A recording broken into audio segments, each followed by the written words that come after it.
Villarreal. Ruiz. The Villarreal.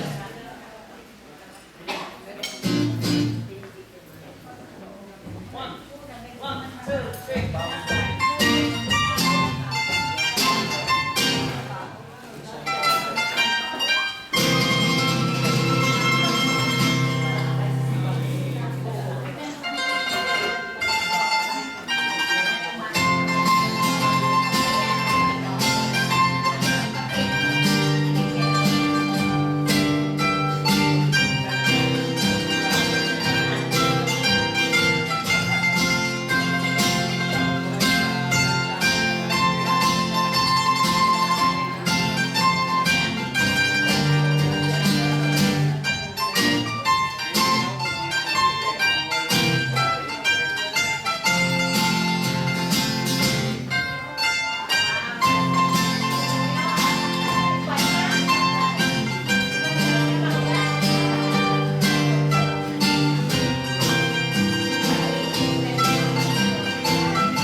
Yung magaganda muna daw. Dikit, dikit. Dikit. O yung mas maganda mamaya. Yung ako, dahil maganda. Malayo ka, Lina. Hindi ka napapasama. Ay, magagalit ako sa'yo. Hindi ko ito papayaran. Dapat maganda. Close up, ha? Isa-isa, close up. Ano ba magandang angulo? Nakakaliwa, nakakanan. Ay, yung mga mas magagandang nakaupo dyan, kayo sila. Marili kayo. Sabihin nyo sumalay. Sabihin niyo Mamaya lahatan. Pakiusap lang po, kayo po yung Black Toyota. License plate KF8797. Thank you. At, Okay. Yung mga balon naman. So, yung mga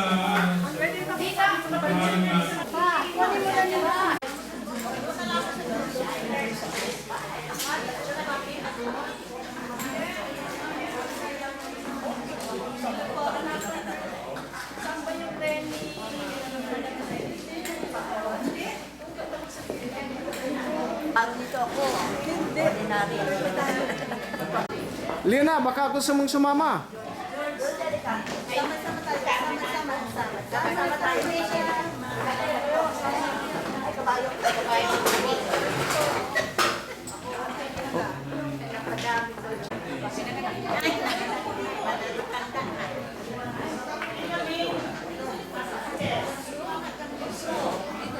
Close up. Smile.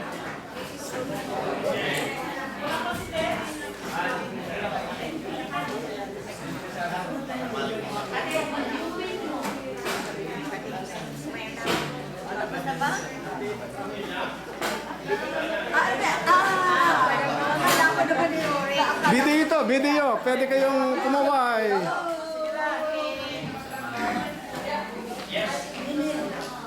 Hoy, may sumingit.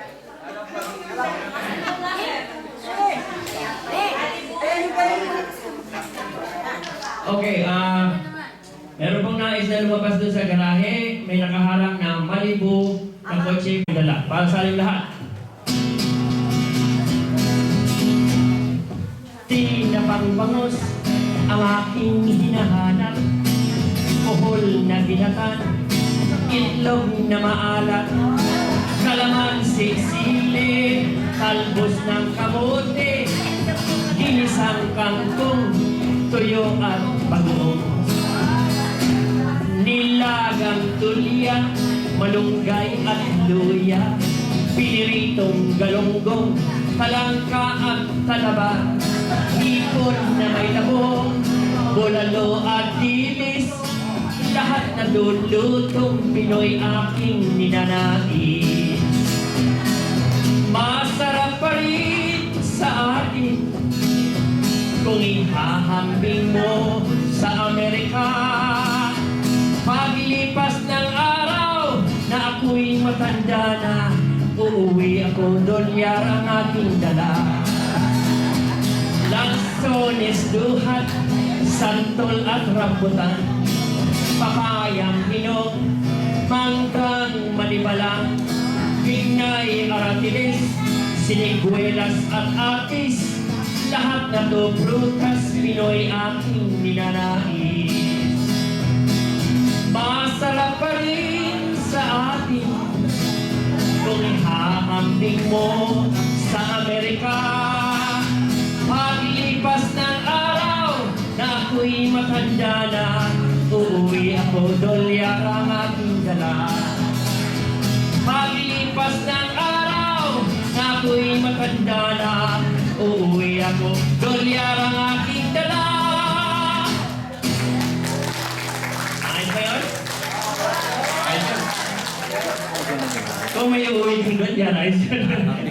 Pag wala, wala kong ganang umuwi. Kaya, Video ito, walang okay, video. ang pamagat nito is 15 years ago. Ito.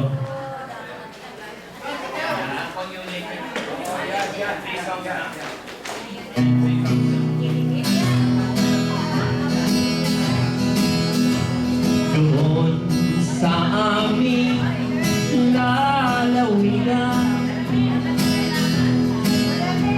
ang simoy ng hangin ay kay lamig. Ang huni ng mga ibon, ang kaluskos ng dahon ay maririnig sa buong paligid.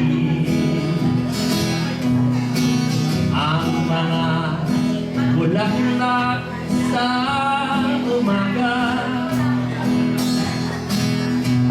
iba't ibang kulay kay ganda. Ang tubig sa bais, bato-bato sa ilog ay matatanaw sa buong paligid.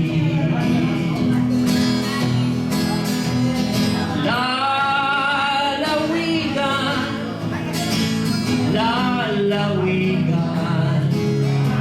ako'y babalik.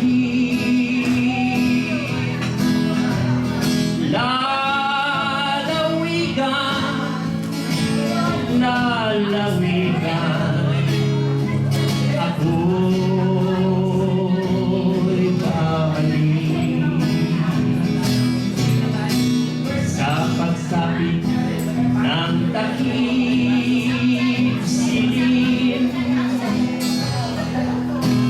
tahimik na ang buong paligid.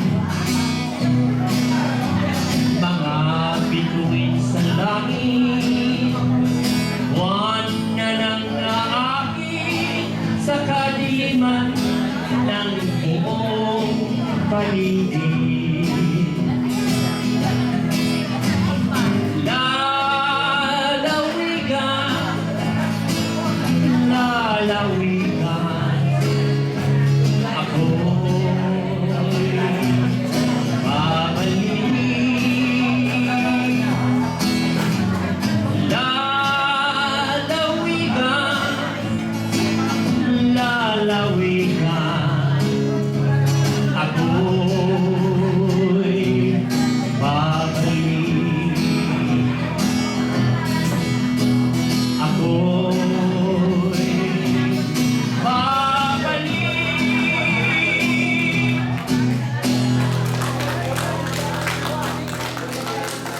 Ayos nila na wigan.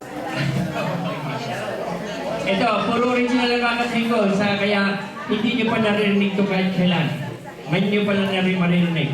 Ang pamagat ito ay buryo-buryo. Ibig sabihin, I'm bored.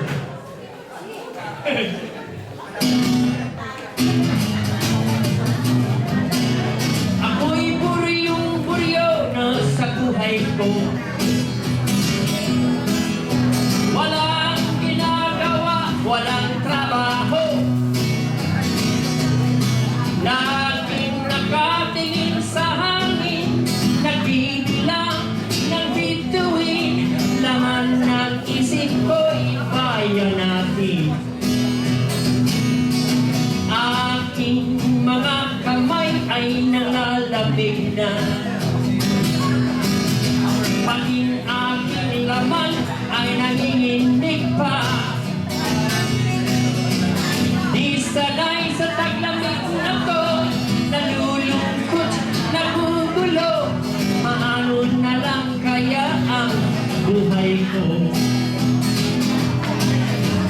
Kakasabik na pagpiling muli ang mga mahal sa buhay na aking minimiti. Nais ko nang matapos ang kalungkutan ito nang makauwi na rin sa bayan ko. Nang makauwi na rin sa bayan ko.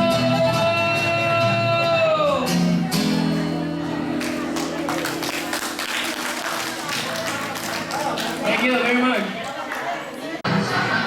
Ako ay nagagalak na narito ngayon sa Rizal Center kasi sa nakaraang 18 oras, associated ako kay Dr. Rizal. Kasi kagabi, nasa medical association ako, ang presidente ay si Dr. Lopez, apo ni Rizal. Oo, tapos narito tayo ngayon sa Rizal Center, tapos ang presidente ng Rizal Center, si Dr. Crisostomo. Yung may Crisostomo Ibarra sa No Limit Angere. Kaya lahat ng bagay sa akin sa araw, nakalipas na 17 oras, may kinalaman kay Rizal. Kaya tuwan-tuwa po ako dahil may binabasa ako ngayon na history ng Pilipinas. Si Rizal talagang ang tawag nila doon quintessential Filipino. Hindi ka na makakahanap ng katulad niya siguro. Ewan ko lang sa mga susunod na henerasyon. May mga Rizalista, may mga tinuturing pa siyang Diyos, di ba? Sa Mount Banahaw, may mga rituals doon. Ganun siya kagaling. He spoke so many languages. Minsan sumakay siya ng barko sa Manila Bay, papuntang Tokyo. Pag daong ng barko sa Tokyo, fluent na siya ng Japanese.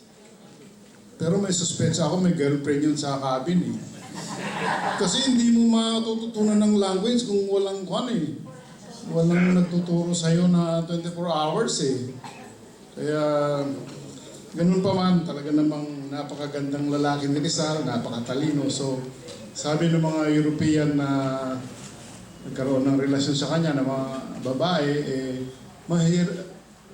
madali daw umibig kay Rizal.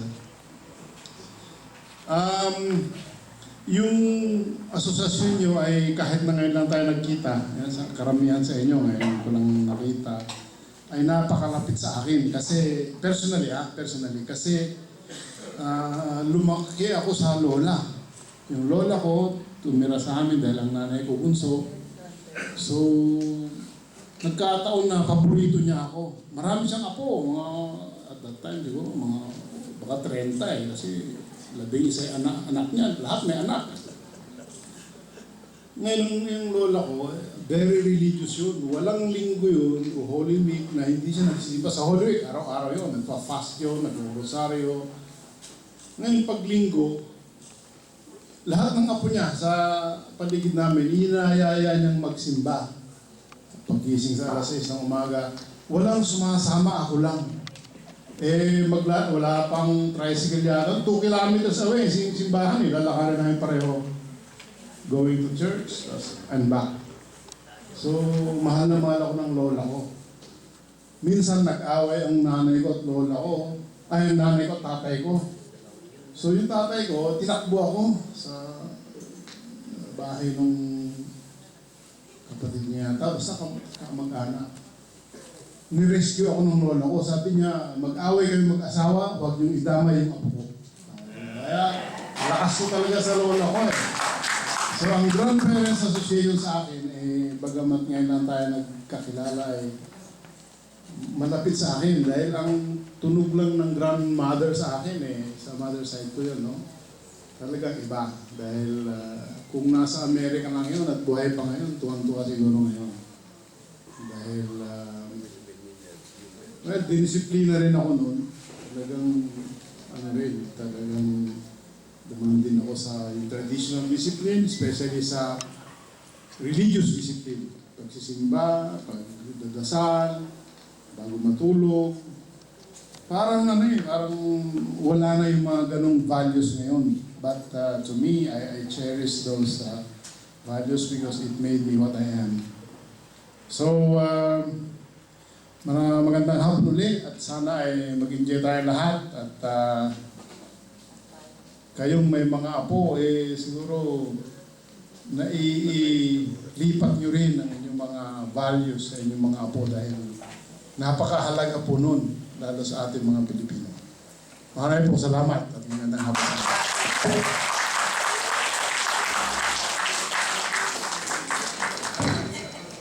Manang sabi.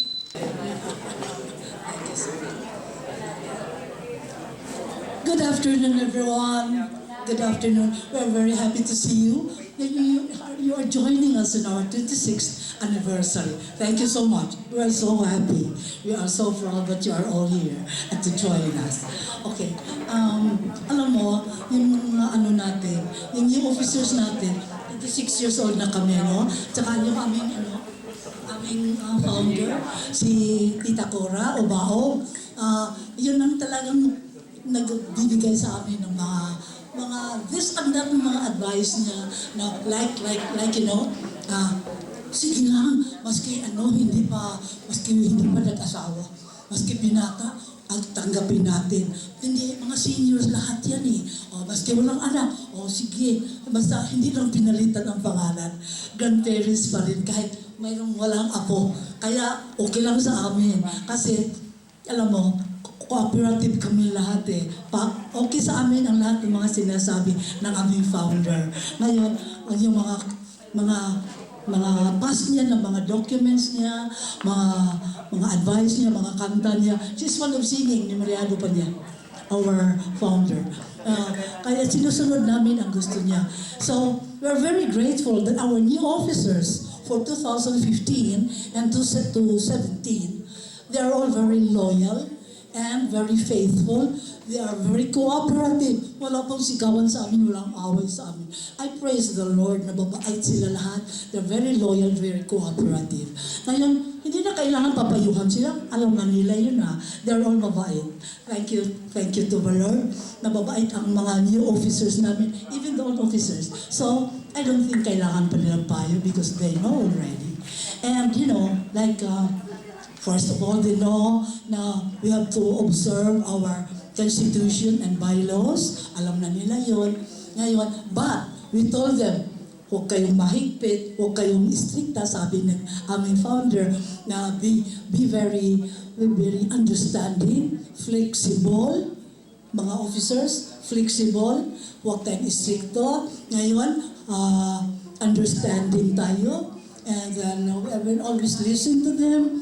Matitanda yan kung may meeting, bakit kaunti lang tayo ngayon? Tapos paano? Si ganito, may arthritis. Si ganito, babysitter ng apo. Kaya sabi na, huwag na tayong sige lang, hindi tayo kakurong, sige lang. Pero they are all present pag mayroon kami mga events. Ang mabait nila. They are all present, they are willing to do whatever we tell them to do. Kaya tuwan-tuwa po kami. So all they know about, flexibility, consideration, alam ng mga officers yun, consideration, and because they know that love and respect begets love and respect. Cooperation begets cooperation, and yung mga negatives. So they just let it slide down themselves, and they are continuing to be nice and friendly. Maano po sila? Kasi ang mga negatives yung mga complaints, dapat naman dialogue ka agad. That's what they are doing. Dialogue ka agad, magandang usapan. Kaya po, awa ng Diyos, thanks to the Lord, they are very peaceful and very happy. Ganun sila. Those are our advice. Love begets love.